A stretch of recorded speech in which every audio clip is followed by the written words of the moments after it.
Olá pessoal, bem-vindos a mais um vídeo do canal Vida Engenharia e este vídeo de hoje vai ser uma resposta a diversas perguntas que eu tenho tido nesses últimos dias. Mas e aí, é possível soldar a armadura? Não deixe de acompanhar este vídeo até o final que trarei as respostas. Roda a vinheta!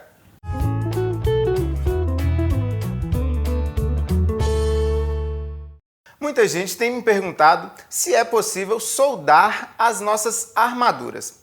E outra dúvida que as pessoas têm é se isso não prejudica ou destempera o aço. Pois bem, a resposta para essa pergunta é a seguinte: sim, é perfeitamente possível soldar a armadura. Isso não vai trazer um prejuízo no aço. Só que essa solda precisa ser bem realizada, porque se ela for mal realizada, aí sim a gente terá alguns problemas com a nossa armadura. Com relação a se a solda destempera o aço, a resposta é simples. Primeiro, que o aço para as nossas armaduras, ele não é um aço temperado. O que pode ocorrer é justamente o contrário, porque quando a gente solda a nossa peça, a gente está elevando bastante a temperatura.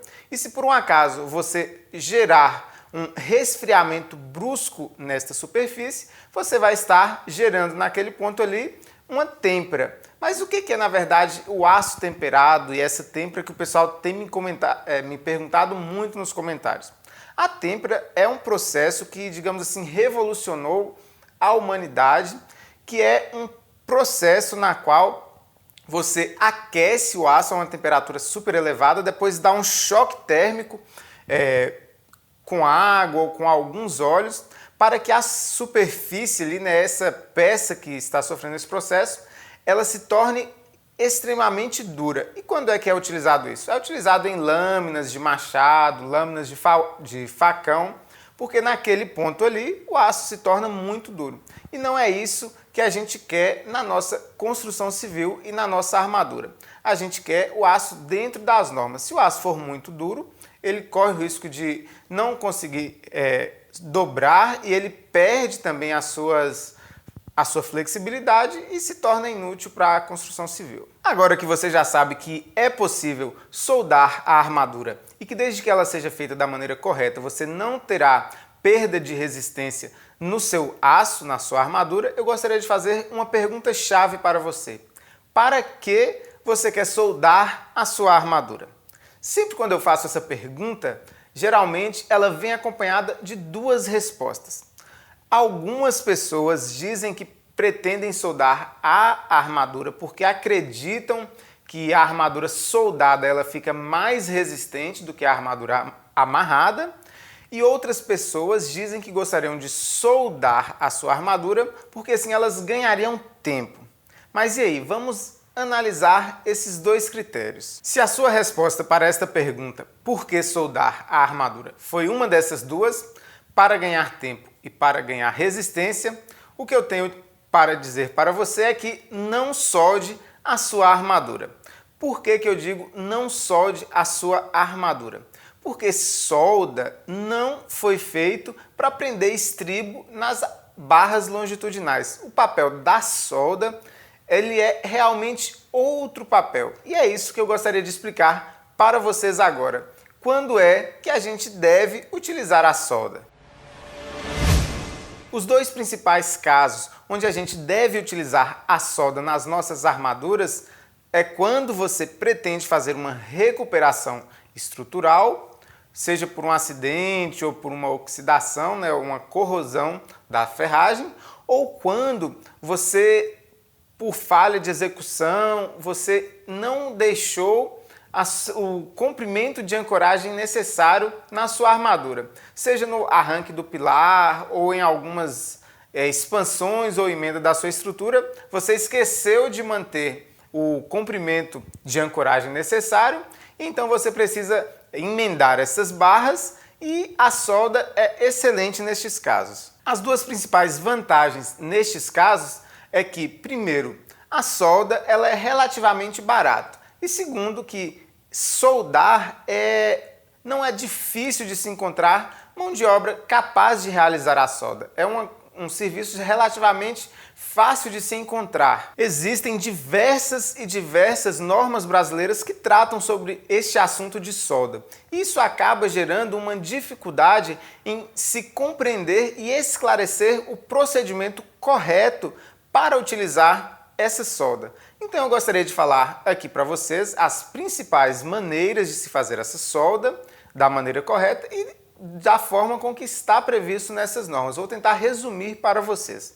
Para começar, a norma traz dois tipos de solda que podem ser realizadas. A gente tem a solda por caldeamento e a gente tem a solda com o eletrodo. Vou explicar rapidamente para vocês estes dois tipos. O primeiro tipo de solda que a norma prevê é a solda por caldeamento. E o que é o caldeamento? O caldeamento, você vai pegar as duas barras, né, que você pretende soldar, você aquece a ponta e aí você faz uma pressão com essas duas barras de maneira com que elas se fundem e se unem.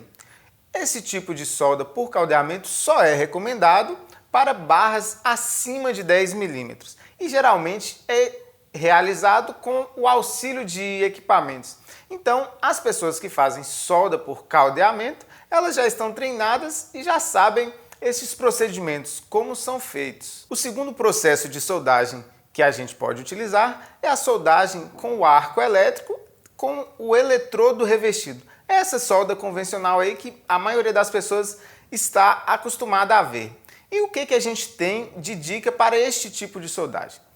Quando você tem as barras de 20 a 32 milímetros, você pode fazer a solda do tipo topo a topo, somente nessas barras de 20 a 32 milímetros. Quando você está fora dessa faixa de bitola de 20 a 32, você pode tanto fazer a solda por transpasse, que é quando você transpassa, né, uma barra da outra e faz um cordão de solda entre as duas, ou então você pode fazer a solda justaposta, que é quando você aproxima as duas barras, né, e utiliza de outras barras, outros pedacinhos de barras para fazer essa transferência com a solda. Aí você põe as duas barras, vem com outras para fazer essa emenda e aplica o cordão de solda. Eu vou deixar algumas imagens aqui de como como ilustrar esses diferentes tipos de solda. E outra coisa que eu vou deixar aqui é como que você vai configurar a corrente e a tensão na sua máquina de solda para fazer estas soldas.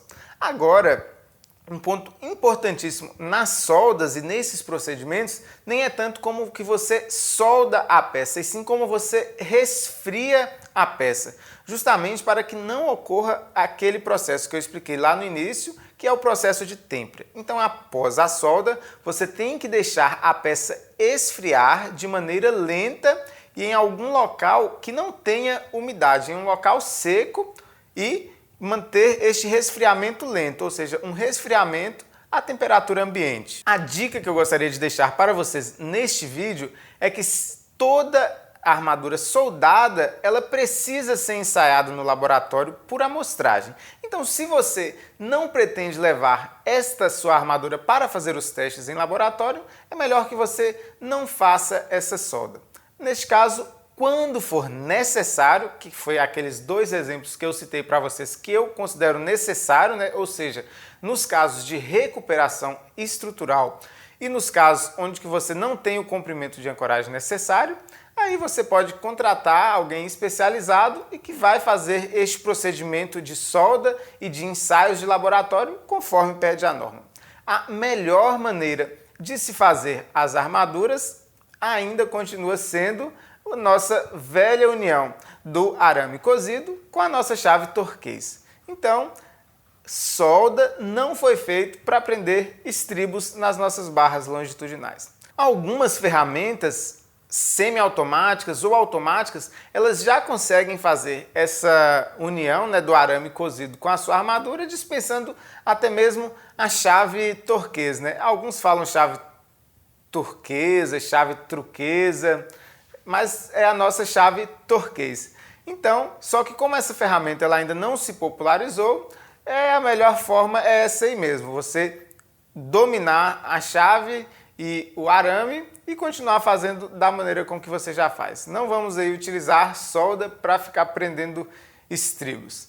Espero que eu tenha conseguido explicar um pouco para vocês sobre este assunto e sobre as principais dúvidas que eu venho recebendo.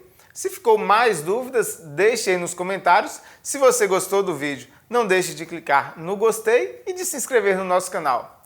Muito obrigado pela sua audiência. Fui!